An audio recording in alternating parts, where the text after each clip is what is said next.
Living Lands and Waters is out on the Illinois River picking up trash similar to this canister right here. And this right here will be just one little part of about 25 tons of trash picked up in the next couple of weeks.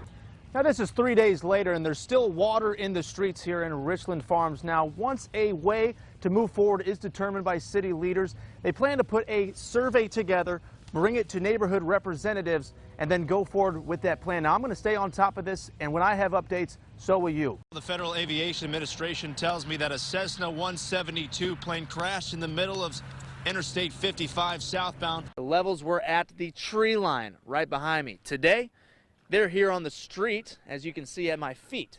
Now tomorrow, they're going to be all the way across this road and in the yards. Since last August, these buildings behind me here at Mid-State College have sat empty due to the school ultimately closing down.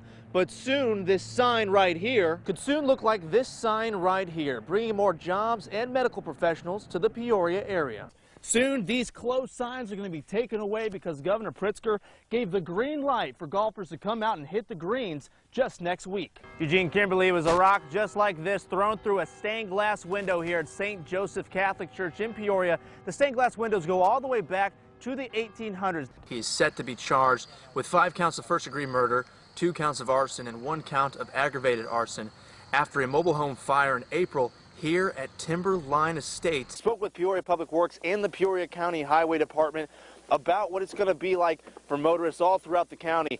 And the snow is going to be drifting onto the roads and causing visibility to be very low, if none at all. Minutes ago, Pastor Bradley Watkins of Willow Hill United Methodist Church confirmed to me over the phone that the 70-year-old man who lives here in Woodford County is an active member in his church. Well, this is a barrier that's supposed to protect drivers from getting into this creek right here in Richland Farms in East Peoria. But on Monday night, they saw a ton of flash floods getting into people's yards, onto the roads, and eventually into people's homes. Now, neighbors say this isn't a problem that only happened Monday. This has been happening for years, and they want to see action done now before it's too late.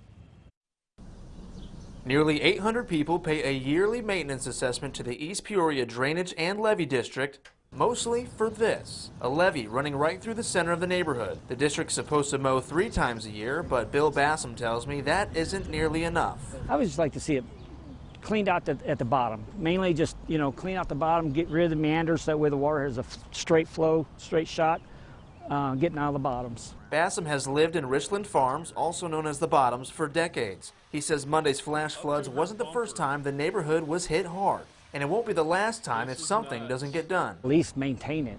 It just, like if they just straighten the channel, it's meandering really bad, and it's eating at the walls of the creek. Katrina Arnold has been sleeping in her living room for days because water got in her home. She says her house was basically surrounded by floodwater. The creek was flowed so bad that it came up over the road. Fond du Lac Park District Director Mike Johnson tells me if the work doesn't get done, it becomes a safety issue for homeowners. If you don't maintain those levees and keep those drainage pipes clean, it's going to cause a lot of overflow for the residents. Homeowners in Richland Farms are not allowed to purchase flood insurance. If we get flooded out, we're doomed. Neighbors tell me Johnson and his crews have really stepped up to make sure the levee gets mowed, but it's not even their job. Johnson says it doesn't matter whose responsibility it is, the work needs to happen. It's truly scary for a lot of those residents. When the water's that high and it's sitting against those levees, it could cause a major breach. And if we have a breach, it's going to flood that area within minutes. Johnson says the next step is meeting with East Peoria leaders to come together and fix the issue. City officials tell me the groups will now work to find short and long-term solutions, which may start with a drainage survey of the area. I spoke with witnesses nearby who heard the crash and saw the flames. They say that what they saw is really hard to process. I heard a big crackle. I looked outside and I seen black smoke just rolling. A loud boom followed by billowing smoke, causing traffic to shut down on Interstate 55 southbound for nearly 5 hours. Dorothy Hupp works at the Beck's gas station right next to the crash scene. She called 911 when she first heard about it. There was a gentleman and he had on a hazard vest, came running in yelling to call 911. He said there was a plane crash by exit 126, extreme flames. And I looked for the phone, found the phone, called 911. Sarah Shelby works right across the street. She tells me she couldn't believe what happened. I thought it was a car crash at first, and I was hoping that everybody got out safe and just praying. No IDs have been released as of this point. An investigator from the National Transportation Safety Board is investigating the scene Tuesday night to determine the cause, where the plane was coming from, and where it was heading. Terry Williams of the National Transportation Safety Board tells me that investigators should be on scene tonight about 6 or 7 o'clock here just in a couple of minutes. As well, he also tells me that identifications of the 3 people that died in that crash should be released tomorrow. Live in Lincoln, Matt Sheehan, back to you. What's your name? Ruby. Ruby? Hub. Ruby Hub, what's this been like for you today? Honestly, I just saw the car was stuck and I was like, well, I'll go help them. I got a Jeep. So we trudged through the flash flood, turning into the intersection and getting behind Jeff David's car. All right, here we go.